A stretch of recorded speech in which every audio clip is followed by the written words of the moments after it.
గూడూరులో పీవీఆర్ కళ్యాణ మండపంలో వైఎస్ఆర్సీపీ ఆధ్వర్యంలో బీసీ ఆత్మీయ సమ్మేళనం జరిగింది. ఈ సమ్మేళనంలో ఎంపీ బీదా మస్తాన్రావు మాట్లాడుతూ ముఖ్యమంత్రి జగన్మోహన్ రెడ్డి బీసీలకు రాజకీయంగా ఇచ్చిన ప్రాధాన్యత ఎవ్వరూ ఇవ్వలేదని, బీసీలకు ఆర్థికంగా ఎంతగానో ఉపయోగపడే పథకాలు రూపొందించి అమలు చేశారని అన్నారు. ప్రతి ఒక్కరూ రాబో ఎన్నికల్లో ఎంపీ అభ్యర్థి గురుమూర్తికి, ఎమ్మెల్యే అభ్యర్థి మేరిగా మురళీధర్కు ఓటేసి అఖండ మెజారిటీతో గెలిపించాలని అన్నారు. ఎప్పుడు కూడా ఈ బలహీన వర్గాలు ముఖ్యంగా బీసీల యొక్క మీటింగ్ జరిగినప్పుడు పెద్ద ఎత్తున హాజరయ్యేటువంటి పరిస్థితి మనం చూడడం. జగనన్న ముఖ్యమంత్రి అయిన తర్వాత మాత్రమే నా ఎస్సీ, నా ఎస్టీ, నా బీసీ, మైనారిటీ అనేటువంటి ఒక నినాదంతో ప్రభుత్వాన్ని నడుపుతూ వాళ్ళకి పరిపాలనలో భాగస్వామ్యం అందజేస్తున్నారు. కాబట్టి అందరిలో ఒక చైతన్యం రావడం, మనకి ఇంకా కూడా బంగారు భవిష్యత్తు మన భావితరాలకు కానీ మనకే ఉంటుందనేటువంటి ఒక నమ్మకంతో ఈరోజు మేమంతా కూడా 11వ తారీఖు జరిగేటువంటి సార్వత్రిక ఎన్నికల భాగస్వామ్యం కావాలి, జగనన్నకి తోడుగా నిలవాలని చెప్పి మీరు అందరూ ఇచ్చేసినందుకు మీ అందరికీ కూడా జగనన్న తరఫున ప్రత్యేకమైనటువంటి కృతజ్ఞతలు, నమస్కారాలు తెలియజేసుకుంటా ఉన్నాం. ఈరోజు చూస్తున్నాం, ఇందాక సోదరుడు మా తోటి ఎంపీ గారు మన డాక్టర్ గురుమూర్తి గారు చెప్పినట్టుగా ఎంతోమంది ముఖ్యమంత్రి భారతదేశంలో బీసీలు ఉన్నారు. 8 మంది ముఖ్యమంత్రులు బీసీ ముఖ్యమంత్రులు ఉన్నారు. అది బీహార్లో కావచ్చు, మధ్యప్రదేశ్లో కావచ్చు, చాలా రాష్ట్రాల్లో ఉన్నారు. కానీ ఎవరు కూడా ఏ బీసీ ముఖ్యమంత్రి కూడా బీసీ యొక్క సంక్షేమం కోసం ఇంత పెద్ద ఎత్తున జగనన్న పాటుపడుతున్నట్టుగా ఈరోజు మనం ఎక్కడ కూడా చూడలేము. ఒక ఆదర్శప్రాయమైనటువంటి నాయకుడిగా బీసీల గుడిలో నిర్వహించినటువంటి ఎన్నో సంక్షేమ అభివృద్ధి కార్యక్రమాలు, అదేవిధంగా వాళ్ళ పరిపాలన పాలన చేసేటువంటి పరిస్థితి మన రాష్ట్రంలో ఉంది. కాబట్టి ఆయన దేశంలోనే ఒక రోల్ మోడల్గా ఈరోజు జగన్మోహన్ రెడ్డి గారిని తీసుకోవడం కూడా జరుగుతూ ఉంది. 140 కోట్ల జనాభా ఉండేటువంటి ఈ భారతదేశ బీసీలకి, జనాభాలో 75 కోట్ల మంది ఉన్నటువంటి బీసీలకి ఒక ప్రత్యేకమైనటువంటి రిజర్వేషన్ చట్టం ఉంటే చట్టసభలో ఎమ్మెల్యేలు కావడానికి కానీ, ఎంపీలు కావడానికి కానీ, ఒక మంత్రిత్వ శాఖ ఏర్పాటు చేయడానికి కానీ, మంత్రిత్వ శాఖ కేంద్రంలో ఏర్పాటు చేయడమే కాకుండా దానికి ఒక ప్రత్యేకమైనటువంటి నిధులు కేటాయించడానికి కానీ మా అందరూ కూడా జగనన్న పార్లమెంట్లో ఉండేటువంటి మా అందరికీ ప్రత్యేకంగా బీసీ ఎంపీలకి ఒక దిశ నిర్దేశించి మమ్మల్ని ఈరోజు పార్లమెంట్లో కేంద్ర ప్రభుత్వాన్ని నిర్ణయించేటువంటి పరిస్థితి గతంలో ఎప్పుడు లేదు, ఇప్పుడే ఉంది. మన బీసీల కోసం ఈరోజు ఒక బిల్లును ప్రవేశపెట్టడం కూడా రాజ్యసభలో, నేను కూడా రాజ్యసభలో ఎంపీ కావాలని అందరూ కూడా తెలుసుకున్నాను.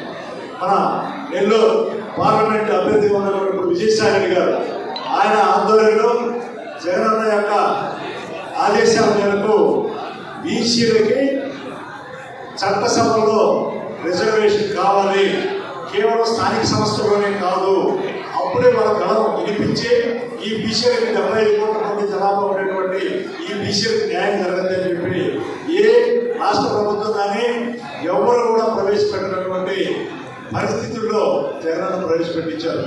బీసీల కోసం, చట్టసభలో రిజర్వేషన్ కోసం ఈ మాదిరిగా చేయడం, వాలంటరీ వ్యవస్థ ద్వారా మనకి ఎంతో ఇబ్బందులు వచ్చాయి. 2 సంవత్సరాలు, ఆ 2 సంవత్సరాలు చంద్రబాబు నాయుడు ముఖ్యమంత్రి అయితే ఏం చేసేవాడు తెలుసా? ఏం చేస్తాం, కరోనా వచ్చి ఎవరు బయటకు పోలేకపోతున్నారని చెప్పి ఆయన పైసా కూడా మన ఇంటికి పంపించే పరిస్థితి ఉండేది కాదు. అటువంటిది వైసీపీ కార్యకర్తల ద్వారా వాలంటీర్లు పెట్టుకొని ఇంటింటికి ఆ 1.5 సంవత్సరం ఆదాయం కాకుండా రాష్ట్ర ప్రభుత్వానికి మన అవసరాలన్నీ తీర్చినటువంటి ఏకైక నాయకుడి భారతదేశంలో. ఎన్ని కష్టాలున్నా పేదల ఆటలు గుర్తించినటువంటి నాయకుడు జగన్మోహన్ రెడ్డి గారికి అవసరం. అన్ని బాగున్నప్పుడు అందరూ చేస్తారు, కానీ పరిస్థితులు బాగాలేనప్పుడు చేసేవాడే నాయకుడు, దాన్ని సమన్వయం చేసేవాడే నాయకుడు. ఈరోజు మన బీసీలకి ఎంత ప్రాధాన్యత వచ్చిందంటే మన పిల్లలు ఈరోజు బ్రహ్మాండమైనటువంటి ఉన్నత స్థానాలు ఉన్న విద్యాపరంగా, ఉద్యోగపరంగా, పారిశ్రామికంగా ఈ సమాజంలో ఆత్మగౌరవం ఉన్నామంటే దివంగత మహానేత డాక్టర్ వైఎస్ రాజశేఖర రెడ్డి గారు. నేను అప్పుడు ఎమ్మెల్యే ఉన్నప్పుడు ఎవరికి లేని భారతదేశంలో ఒక వినూత్నమైన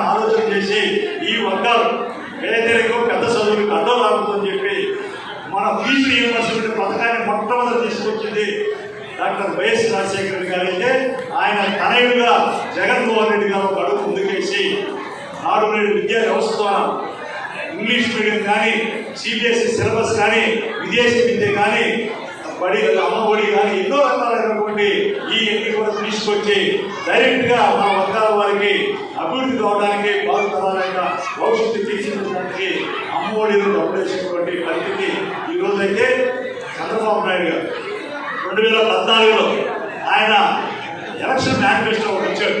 ఏమి ఇచ్చాడంటే అక్కడ పొదుపు రైతుల అప్పులన్నీ నేనే కట్టేస్తానన్నారు, రైతుల రుణమాఫీలన్నీ నేనే కట్టేస్తాను, నిరుద్యోగులందరికీ ఇంటింటికి 1000 రూపాయలు నేను నిరుద్యోగులకు ఇస్తాను. అవన్నీ ఏమైనా చేశాడా? దానికి పవన్ కళ్యాణ్ సాక్షి చెప్పడం. ఇవన్నీ చేసి 5 సంవత్సరాలు పరిపాలన చేసి ఒక్క ఆయన ఇచ్చినటువంటి ప్రామిస్ని ఆయన తీర్చకుండా ఈరోజు మళ్ళీ 2024 కొత్త మేనిఫెస్టోతో ఒకటి వస్తాడు. నేను 4000 పింఛన్ ఇస్తాను, నేను ఇది ఇస్తాను అది ఇస్తాను అని చెప్పి ఇన్ని రకరకాలైనటువంటి పద్ధతులు అబద్ధాలు ఎలక్షన్లో ఆ సమయానికి కోసం వాళ్ళు గడుపుకోవడానికి మనం అమాయకులు చేయడానికి మళ్ళీ కొత్త మేనిఫెస్టోతో ఆ మేనిఫెస్టో గమనించండి. ప్రధానమంత్రి బీజేపీ అధ్యక్షుడు ఆయన సంతకం లేదు, ఆయనకేమో చదవట్లేదు. కేవలం ఆ మేనిఫెస్టోలో ఉండేది చంద్రబాబు నాయుడు సంతకం, పవన్ కళ్యాణ్ సంతకం. ప్రధానమంత్రి అయ్యా నువ్వు అమలు చేయలేవు, పోయినసారి కూడా 2014లో చెప్పావు చేయలేదు, ఇప్పుడు నేనైతే సంతకం పెట్టాను. దాంట్లో మనం ఆలోచించండి. చంద్రబాబు నాయుడు మీద స్వయాన రేపు జరగబోయే ఎన్నికల్లో భాగస్వామ్య పక్షమైనటువంటి బీజేపీ దాని అధ్యక్షుడు ప్రధానమంత్రి మోడీ గారు సంతకం పెట్టలేదంటే మీరు గమనించండి. ఆయన అమలు చేశారు. అదే జగనన్న 2019లో ఎలక్షన్ మేనిఫెస్టోలో నవరత్నాలని చెప్పారు. నవరత్నాలు చెప్పిన నవరత్నాలు 199% దాన్ని అమలు చేయడమే కాకుండా చెప్పినటువంటి కూడా ఇప్పుడు ఆటో డ్రైవర్లకు 10,000 సంవత్సరాలకు ఇస్తున్నారు.